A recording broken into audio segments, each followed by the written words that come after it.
What's up guys, welcome to your first Android tutorial for the new Boston. My name is Travis, and before we get started, well actually what we're going to do in this tutorial is set up the Java JDK, the Java Developer Kit, basically is what that stands for. And before we get into that, I just want to give you guys kind of a little background of who I am, how Bucky contacted me, and all that stuff. My name's Travis, like I said. I had a YouTube channel called Cornboys Android, and then it caught on pretty quickly. It got a few subscribers and all that great stuff. So I started a new YouTube series under my new username, MyBringBack, and basically made those tutorials the same but better quality and better audio and all that good stuff.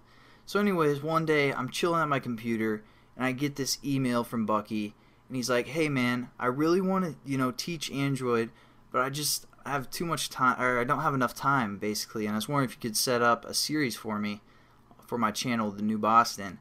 And I'm like, yeah, I could probably do that. I'm pretty busy. He's like, "If you don't, I'm gonna kill your family." And I'm like, "Whoa, Bucky, you don't have to be so mean. Jeez, man." No, just kidding. Bucky's awesome, and I love what he's doing, giving free education online. And I basically do the same thing with my channel. Not as well. Don't have as many tutorials as Bucky. So basically that's how I got contacted. Just contacted me through YouTube. So let's get into it. Let's set up the Java JDK. So I want you guys go into Google and type Java JDK. Hit enter. It'll be the first link from the Oracle.com website. Hit this Java SE downloads. And then it'll open up a page like this where you have three options: either the standard Java JDK, the Java JDK plus NetBeans, and the Java JDK plus Java EE. Now we aren't going to really worry about the Java EE or NetBeans because we're going to be using Eclipse, so we don't really need a platform to develop with them because we're going to set that up in the next tutorial. So we're just going to use this standard Java JDK. You want to click that and accept the license agreement.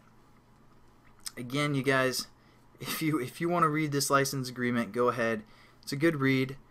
It's kind of like the Twilight series. There's happy moments, there's sad moments, and you just get hooked to this agreement license. So if you guys have some free time, check that out. And then all you're going to do is basically decide which JDK you want. Again, if you're running on Linux, you're going to choose one of these, Solaris and Windows. So basically just click your Windows one. Most likely that's what you guys are developing for.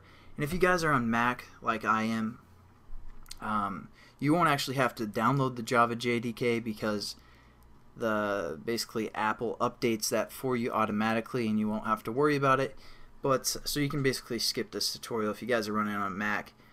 Now, just like any other time you download something, you put it in your downloads folder or wherever you guys want to save it and hit OK, and it will download for you. But the problem comes, or the difficult part of the JDK, is setting it up. Now I know Bucky has a video in his Android development, or his Android series, that he's going to start himself, and that'll kind of walk you guys through how to do it if you guys are on Windows. But if not, I want to show you guys another place you can go to get that set up properly. It's just my website, mybringback.com, and then go into the tutorial series right here, and under the Java programming, I know we're doing Android, but it's under the Java programming, the basics. Just click that and it'll be the first tutorial, or the first little link up here called setting up the JDK on your computer. It kind of gives you just a walkthrough of how to do that. I know this tutorial is pretty lame because I can't actually walk you guys through it because again I'm on a Mac, so I won't be able to install the software and follow these instructions. But hopefully you guys can understand everything. I kind of broke it down into bulletin points that are pretty simple for the most part. If you guys still need some help, just leave a comment on this page and I'll check it out and I'll get back to you. But otherwise, just follow along and it'll get set up for you. So thanks again for watching, guys. I know this is the boring stuff, installing the software we're going to need to develop for Android, but soon enough we'll get into the fun stuff, making applications and all that great stuff. So I'll see you guys in the next tutorial. Again, thanks for watching. Have a good one.